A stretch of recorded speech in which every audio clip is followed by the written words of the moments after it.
세법 두 번째 시간입니다. 이번 시간에는 우리 종합소득에 대해서 볼 건데요. 자, 그 중에 첫 번째가 이자소득입니다. 자, 우리가 이자다라고 하는 것은 어떻게 해야지 이자를 받죠? 뭐 일단은 남한테 돈을 빌려주는 거. 자, 대여를 하거나 아니면 은행에다가 저축을 하거나 뭐 그 외에 기타 뭐 이런 부분이 있겠죠. 자, 그럼 이제 범위는 어떤 것이냐를 잠깐 보게 되면, 자, 세법에 보면 이자 할인액, 또 이자 할인액, 뭐 이자나 이익, 이자 할인액 전부 다 이렇게 나와 있죠. 자, 근데 이제 시험 문제에서는 제가 노란색으로 그 색칠해 놓은 거, 환매 조건부의 매매 차익, 우리가 이 채권이나 증권 같은 경우 환매다라고 하는 것은 이 환이다라고 하는 건 돌린다는 얘기거든요. 다시 구매한다는 조건에서의 매매 차익이 발생을 했거나 또는 저축성 보험에 대한 보험 차익, 그 다음에 직장 공제에 대한 초과 반환금이나 비영업대금의 이익 같은 경우가 있습니다.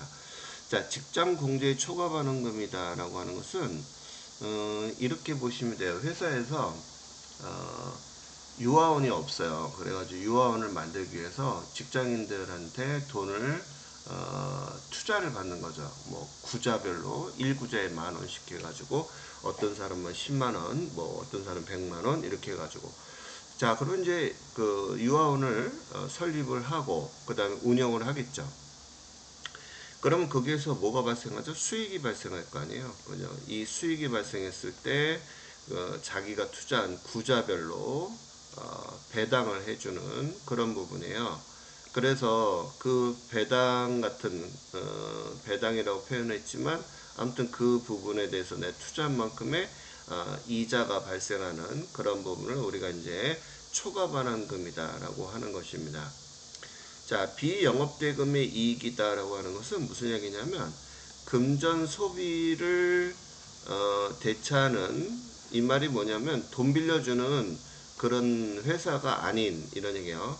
그러니까 우리 왜 돈 빌려주는 그런 데 많잖아요. 그죠? 싼 이자도 아니고 비싼 이자, 뭐 1년에 28%, 뭐 하루만 늦어도 더블로 28% 이렇게 해가지고 뭐 원금이 500만 원인데, 자, 이자까지 원리금이 해가지고 뭐 6천만 원이 됐다는 뭐 이런 기사들 많이 나오잖아요.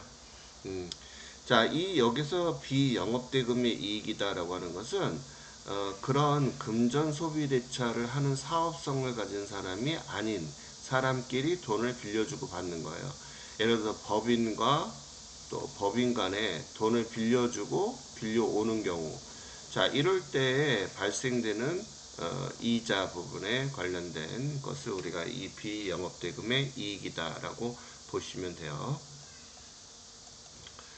자, 그러면 이자 소득에서 제외되는 것은 어떤 것이 있느냐? 먼저 이 손해배상금에 대한 법정 이자 같은 경우가 있어요. 그래서 우리가 예를 들어서 손해배상금이다라고 하는 것은 어떤 거예요? 뭐 잘못해가지고 물어주는 그런 대가잖아요. 자, 그런 부분은 우리가 이자 소득에서 제외시키겠다 이런 얘기요. 그래서 과세 제외하겠다 이런 얘기죠. 그 다음에 계약 위반이나 해약 뭐 이런 걸로 해서 발생되는 뭐 이자라든지 이런 것은 우리가 이제 기타 소득으로 보지 이자 소득으로 보지 않겠다 이런 얘기. 그다음에 이제 연체이자, 우리가 이제 지급기일 연장으로 받는 연체이자 같은 것들은 우리가 이제 사업소득으로 보는 거지 이자 소득으로 보는 게 아니다라는 거. 그 다음에 이제 외상매출금을 소비대차로, 즉 무슨 얘기냐면 대여금, 이걸로 전환하게 되는 거죠. 그래서 받는 이자를 우리가 이제 이자 소득이다라고 하는 거죠. 그럼 이자 소득의 수입 시기는 언제로 볼 것이냐 이렇게 나왔는데요. 실제로 이자를 지급받은 날을 보겠다 이런 얘기예요. 그래서 제일 많이 나오는 문구니까 꼭 알아두셔야 되겠고, 그 다음에 채권의 이자와 할인액 이렇게 나왔는데요. 이 채권은 기명하고 무기명이 있어요. 기명이다라고 하는 것은 그 채권의 주인, 즉 자기 이름을 적어서 내가 그 소유권을, 그런 부분을 인정하는 그런 부분이 되는 거고, 무기명 채권이다라고 하는 것은 그 채권에 이름이 없는 거야. 그러니까 어떻게 보면 현금하고 같이 사용할 수 있는 그런 부분이 되는 거죠. 그러면 보통 우리가 기명 채권에 투자하겠어요? 무기명 채권에 투자하겠어요? 돈 세탁하려면 무기명 채권을 하겠죠. 왜냐하면 소득이 다 밝혀지게 되고 이 채권을 어떻게 구입했냐 뭐 이런 부분들이 종종 있기 때문에 무기명 채권들을 금고 안에다가 막 이렇게 넣는 그런 거 많이 보셨을 거예요. 아무튼 무기명과 기명의 차이점 꼭 알아두시고, 그 다음에 지급을 받은 날이냐 약정에 지급을 했느냐 그 점 알아두세요. 자, 그럼 이제 이자 소득에 대한 원천징수 세율에 대해서 보게 되면 일반적인 세율이 14%예요. 자, 일단 우리나라에서는 소득세 부분은 어디에서 그죠? 국세청 즉 세무서 관할 세무서에다가 우리 이제 납부하는 거고, 그럼 이 소득세의 10%를 내는 게 바로 이 지방소득세예요. 그럼 이 지방소득세는 구세거든요. 구청에다가 관할구청에다가 내는 거예요. 그래서 우리가 예를 들어서 이자 소득에 관련된 게 14%거든요. 그럼 이거에 대한 지방소득세, 옛날에 얘기하는 주민세란 얘기예요. 그럼 1.4%가 되니까 총 소득세하고 주민세 더한 게 15.4%다라고 보시면 돼요. 자, 그래서 우리가 이제 저축을 하잖아요. 그러게 되면 자, 뭐 이자가 발생을 했다. 1,000만 원에 이자가 1,000만 원이 발생했다라고 하게 되면 여기에서 154만 원은 세금이다라고 보시고, 나머지 뭐 846만 원이 어떻게 되는 거예요? 우리가 순수하게 받는 이자다라고 보시면 되겠죠. 자, 그 다음 이제 아까도 얘기했던 직장공제의 초과 반환금 같은 경우는 소득세 기본세율로 적용합니다. 6%에서 45%로 8단계 초과 누진세율로 되어 있죠. 자, 그 다음 이제 비영업대금의 이익이다라고 나왔는데 이것은 어떤 거냐면 우리가 이제 금전을 대처할 때 이런 얘기요. 즉 뭐 회사의 대표가 A라는 사람하고 돈을 빌려주거나 이런 경우 있잖아요. 그런 경우에 이것을 비영업대금이라고 하죠. 정상적으로 사업자 등록을 하고 내가 돈을 빌려주는 게 아니잖아요. 그러면 이런 것들에 대해서는 하지 말라 이런 그 강한 의도가 있어요. 그래서 이런 비영업대금의 이익은 25%만큼 세금이 있다. 그럼 아까 제가 여기서 주민세까지 하게 되면 2.5%니까 총 27.5%의 세금을 내야 된다. 어마무시하게 많은 거죠. 그러니까 회사에서 남한테 돈 빌려주고 대표가 뭣도 모르고 했다가 나중에 두들겨 맞는 게 이런 부분이죠. 그래서 비영업대금의 이익 꼭 알아두시기 바래요. 그 다음에 그거보다 더한 게 있죠. 비실명에 해당하는 이자 소득이 있습니다. 이름을 밝히지 않고 돈 빌려주는 거죠. 자, 이 말은 바꿔 말해서 소득을 은폐한 거예요. 그렇기 때문에 국세청에서 가만히 있지 않겠죠. 왜? 소득이 생기면 당연히 납세 의무를 지켜야 되는데 비실명이라는 얘기는 뭐예요? 소득이 발생했는데 그거를 은폐했다, 뭐 감췄다 이런 얘기잖아요. 그래서 이런 부분에 대해서는 45%의 중과세를 매겨요. 아까 우리 25%에 45%니까 엄청 큰 거잖아요. 그죠? 그 다음에 그런 그 금융실명하는 그런 부분을 위반했을 때는 90%예요. 그러니까 거의 뭐, 하지 마라 이런 얘기잖아요. 그런데 이런 걸 하게 되면 뭐 1,000만 원이다. 그러게 되면 100만 원은 너 챙겨 가져가고 900만 원 다 세금으로 걷어갈 거야. 뭐 이런 얘기잖아요. 결론은. 그러니까 하지 말라 이런 얘기라는 거 알아두시기 바래요.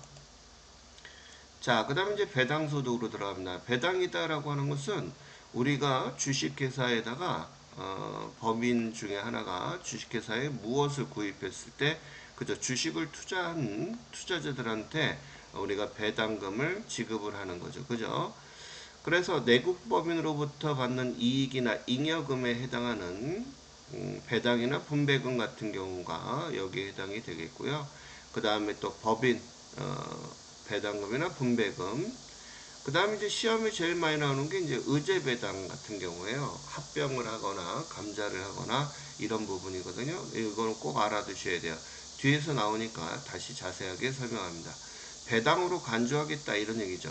그 다음에 법인세법의 배당 또는 여기 알아두실 것이 이익이다 라고 하니까 우리가 잘못 착각을 하는 게 이자소득 아니냐라고 물어보는데 아니에요. 집합투자기구로부터 받는 이익은 이자소득이 아니라 배당소득이라는 거 알아두셔야 되겠고요. 나머지 이렇게 범위 같은 경우를 보게 되면 배당이나 분배금 뭐 이런 부분이 있는데 요 5번 같은 경우는 좀 주의를 하셔야 되겠다. 자, 그럼 이제 비과세다라는 얘기는 뭐예요? 세금을 내지 않는 이런 얘기잖아요. 그러면 세금을 내지 않는 배당소득은 어떤 것이냐? 신탁법이라고 나와 있어요. 그러니까 공익신탁의 이익이다라고 하는 것은 누가 주체가 되냐면 국가가 직접 운영하는 이런 얘기예요. 그런 신탁을 얘기하는 거죠. 그러니까 국가가 어떤 사업을 하기 위해서 돈을 갖다가 자금 조달을 하기 위해서 자금 조달을 하기 위해서 국민들한테 야, 나 지금 돈 얼마 모으고 있는데 여기에 돈을 투자를 하게 되면 내가 그 부분에 대해서는 세금 15.4%에 해당하는 세금을 내가 떼지 않을게. 자, 이게 이제 비과세 아니겠습니까? 그죠? 대표적인 게 이제 공익신탁의 이익이다. 이렇게 보시면 되겠고요. 그 다음에 노인이나 장애인 이런 부분에 거주자 있잖아요. 그 거주자. 뭐라고 했어요? 1년 동안 하거나 183일 국내에 거주하는 사람을 우리 거주자라고 했고, 이 사람들은 뭐예요? 무조건 세금 내야 되는 무제한 납세의 의무자다. 이렇게 얘기했어요. 그럼 이런 거주자에 대해서 비과세 종합저축을 만들었어요. 그래서 1인당 5천만 원까지 한도로 해서 뭐라 했어요? 비과세란 얘기니까 15.4% 부과하지 않겠다 이런 얘기죠. 누구한테? 노인이나 장애인한테 이런 얘기예요. 그 다음에 배당소득이죠. 25년도 12월 31일 가입분의 하나다 이런 얘기고요. 그 다음에 장기 보유의 우리 회사의 사주 같은 그런 부분이 있죠. 자, 그 다음에 이제 여기 보시게 되면 배당소득의 그로스업 제도라는 게 있어요. 이게 시험에도 제일 많이 나왔던 부분인데 이중과세 방지 제도를 얘기하는 거예요. 그러면 배당소득에 왜 이중과세 방지 제도가 있느냐 그 부분을 좀 알아야 되겠는데 우리가 이제 가장 중요한 것이 소득이 생기면 자 소득이 생겼어요. 그러게 되면 뭐예요? 원천징수하죠. 그죠? 그래서 우리가 이자 받을 때도 통장에서 세금 떼고 순수한 실수령액만 받잖아요. 자, 배당도 마찬가지예요. 내가 주식회사로부터 배당을 받아요. 그러면 당연히 뭐 하는 거죠? 원천징수 하는 거잖아요. 그 세금 떼고 순수 배당만 받죠. 그런데 이게 국내의 주식회사뿐만 아니라 해외에 있는 회사로부터 이렇게 받았단 말이에요. 세금 뗐잖아요. 근데 우리나라의 종합소득세에 신고하게 되면 어떻게 되죠? 그 소득을 합산한단 말이에요. 개인 거에 대해서. 그러면 어떻게 돼요? 여기서 또 한 번 세금을 또 한 번 내게 되는 꼴이 되니까 두 번 띄는 꼴이 되죠. 그러면 남는 게 있겠어요? 없죠. 그래서 그런 부분을 우리가 방지하겠다라고 만든 게 바로 이중과세 방지 제도다. 이런 얘기죠. 그래서 너 앞전에 세금 냈었니? 그러면 요번에 종합소득세 신고할 때는 그 세금 낸 거, 자 거기 부분에 우리가 법인세 세율이 10%뭐 2억 밑에는 10% 이렇게 돼 있잖아요. 그래서 그 부분에 관련돼서 10%를 업을 해가지고 배당 가산액의 10%를 합산하는 거예요. 여기다가 이렇게. 그 다음에 나중에 세액공제를 해줄 때 배당 세액공제를 해줄 때 그만큼을 법인세에서 제거해주는 그런 방식이죠. 그러면 뭐 똔똔이 되니까 제로입니까? 라는 질문 제일 많고요. 한데 이러진 않죠. 우리나라는 초과 누진세율이에요. 그러다 보니까 배당소득을 합산하잖아요. 다른 소득하고. 그러니까 이 소득이 어떻게 돼요? 커지죠. 파이가 커져버리면 그만큼 세금도 어떻게 한다? 납부액도 커질 수밖에 없는 거죠. 그런 게 초과 누진세율이잖아요. 그런 의도에서 만든 거고요. 자, 아무튼 그렇다는 거 알아두시고 초과 누진세율을 방지하기 위해서 어떻게 한다? 배당 가산액의 10%를 가산해주고 세액 계산할 때는 배당세액 공제를 해주고 있다. 이렇게 알아두시면 되겠습니다. 자, 그 다음에 이제 또 뭐가 있는가 볼게요. 자, 배당소득의 수입 시기는 언제로 배당 수익을 볼 거냐 이런 얘기거든요. 자, 이제 여기 보시게 되면 실제 배당 같은 경우는 실제로 지급을 하는 날, 그날을 이제 이익 배당으로 보는 거죠. 기명 주식은 뭐예요? 자기 이름이 있는 이런 얘기죠. 자, 이런 경우에는 잉여금 처분 결의일 날 우리가 실제로 배당을 하고 있다라고 보시는 거고, 자, 여기서 제가 아까도 얘기했던 것처럼 의제 배당 시험이 제일 많이 나온다 그랬죠, 그죠? 그래서 감자 같은 경우는 뭐예요? 자본금을 줄이는 거잖아요, 주식회사가. 그래서 감자 결의인이나 퇴사, 탈퇴를 얘기하는 것이고요. 그 다음에 이제 해산이라는 얘기는 뭐 하는 거예요? 자녀재산가액의 확정인을 얘기하는데, 해산 같은 경우는 회사가 찢어지는 거죠. 흩어지는 거예요, 회사가. 그럴 때 남은 돈이 있을 거 아니에요. 예를 들어서 A, B, C가 만원, 만원, 만원 이렇게 투자해서 3만원 가지고 회사를 설립을 했어요.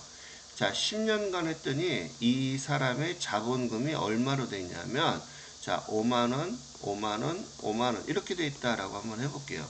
그러면 지금 3만원이 15만원이 된 꼴이 된 거잖아요. 그럼 어떻게 된 거예요? 3, 5, 15, 5배 가까이가 이 사람들 자본금이 늘어난 거 아니겠습니까? 그죠?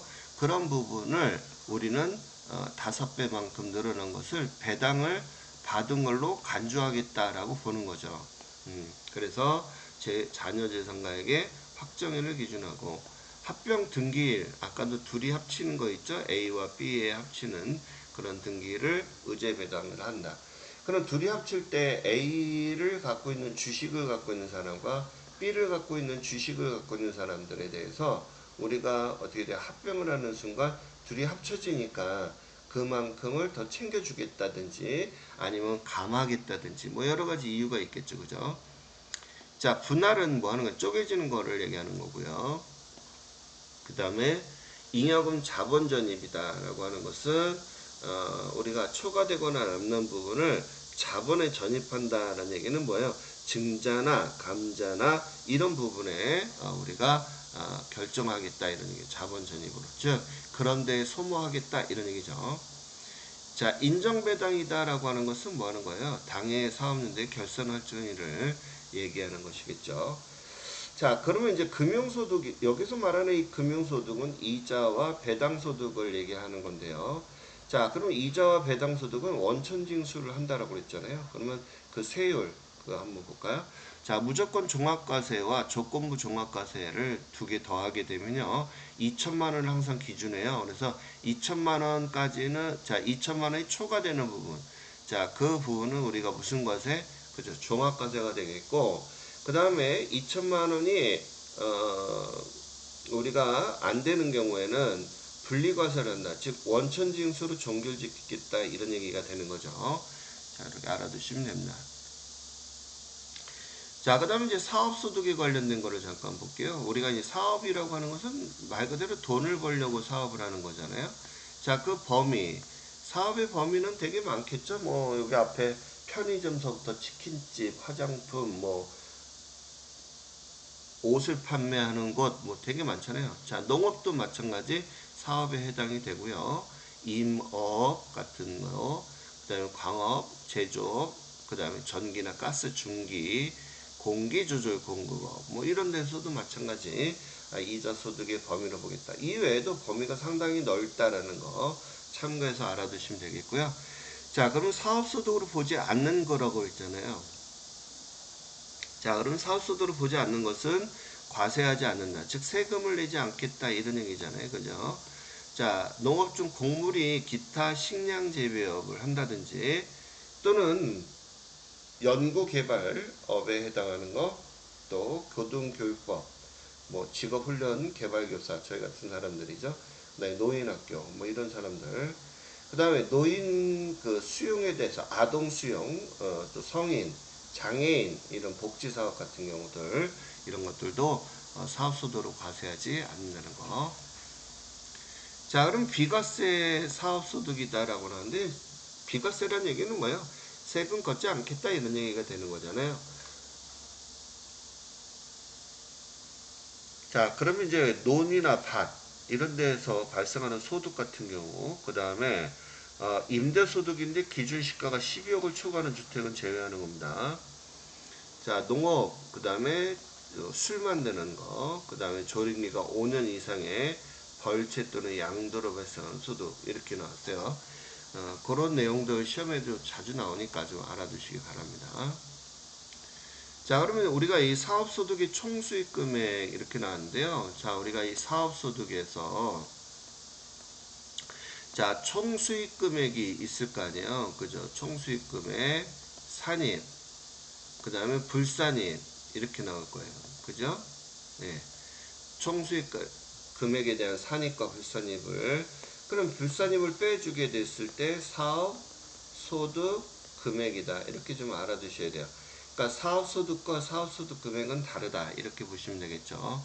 그러면 수익금액으로 산입되는 것은 어떤 거래가 있느냐? 매출액, 또 자산수준이익, 그 다음에 채무면제익.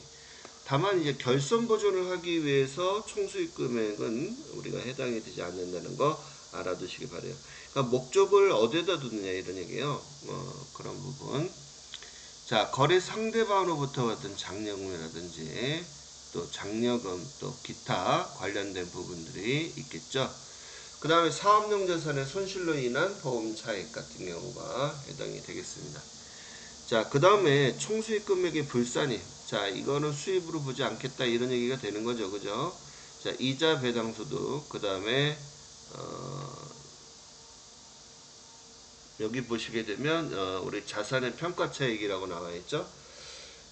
우리가 이제 재평가법에 의해서 원가 모형과 재평가 모형이 있어요. 그래서 그 자산을 결산 때 우리가 이제 평가하는 부분이 있는데, 그런 부분에 대해서는 불산입을 하겠다, 이런 얘기고, 그 다음에 전년도로부터 2월 된 소득금액이라고 나와 있잖아요. 즉 2월 이익, 잉여금. 자, 이런 부분을 우리가 이제 2월 된 소득금액이다라고 하는 거죠. 그 다음에 매출세, 이거는 수입으로 보면 안 되죠. 그냥 부가가치세잖아요, 이거는. 그죠? 그 다음에 타 제품의 원재료에 발생하는 거, 제품 구다 하고 타계정 대체로 저격 8번 이렇게 들어가게 되면 어떻게 돼요? 이만큼은 빼줘야 되는 거잖아요, 매출원가에서. 자, 그 다음에 소득세 및 지방세 등 환급분 또는 환급이자 같은 경우. 자, 환급을 왜 받겠어요? 내가 세금이 적게 나왔는데도 불구하고 내가 많이 신고하는 경우, 뭐 이런 경우도 있을 것이고, 그 다음에 돌려받는 이런 부분도 있을 거 아니에요. 그 다음에 또 개별 소비세나 교통, 에너지, 환경, 주세 같은 그런 부분들이 있습니다. 자, 그 다음에 또 볼까요? 자, 필요경비죠. 그럼 우리가 이 사업소득을 할 때 필요경비를 공제받잖아요. 그죠? 우리 사업을 할 때 이익을 생기기 위해서는 당연히 뭐가 생겨요? 비용이라는 게 발생을 할 수 있죠. 그러면 비용이라고 하는 거 그냥 버스 타고 다니는 거 아니잖아요. 그죠? 또 뭐가 생깁니까? 각종 사업을 할 때 있어서 운반비라든지 뭐 수수료 뭐 이런 것 등이 생길 거 아닙니까? 그죠? 자, 이런 것 등에 대해서 필요경비에 산입을 해주는 것과, 그 다음에 불산입 같은 경우가 있죠. 비용으로 인정하지 않겠다, 이런 얘기예요. 자, 그럼 먼저 산입하는 방법부터 볼까요? 자, 여기 이제 보시게 되면 매출원가, 그 다음에 부대비용, 내가 매입한 거라든지 이런 부분이 있을 거 아니에요. 그죠? 그 부분에 사온 것들, 그 다음에 또 판매 부대비용, 뭐 운임이라든지 또 이런 거, 그 다음에 우리 사용자가 부담하는, 즉 50% 지원해 주잖아요, 사업주가. 그 부분에 관련된 것도 당연히 뭐 해준다, 비용으로 인정해 주겠다, 이런 얘기죠. 그 다음에 거래 상대방에게 지급되는 장려금, 뭐 판매 장려금 이런 것 등이 있죠. 리베이트 이런 것들. 그 다음에 감가상각비, 또 기업 업무 추진비 같은 경우 이런 것들도 초과 한도액 범위 내에서 다 비용으로 인정하고 있다라고 보시면 되겠어요. 자, 근데 여기 시험 문제에서 제일 많이 나오는 게 항상 부정적인 거죠. 그래서 총수익 금액의 불산입, 또 필요경비의 불산입, 이런 것 등은 시험에도 너무 많이 나오는 그런 부분이에요. 부정적인 거. 그래서 필요경비 인정해주지 않겠다 이런 얘기가 뭐 있어요? 대표적 인건비 이런 거죠. 그래서 아까도 얘기 드렸던 것처럼 대표적 인건비 같은 경우 그런 것들은 우리가 비용으로 인정하지 않는다는 거. 그 다음에 소득세 및 지방소득세의 소득분 같은 경우가 있고요. 그 다음에 업무 추경 경비에 가사 관련 경비가 있죠. 그죠? 그 다음에 지급이자, 기업 업무 추진비, 접대비, 기부금, 한도 초과액, 뭐 이런 것들이 있잖아요. 여기 보면 한도 초과액이라고 나와 있죠. 그죠? 벌금, 과료, 과태료 이런 것들 뭐 개인이 잘못한 거잖아요.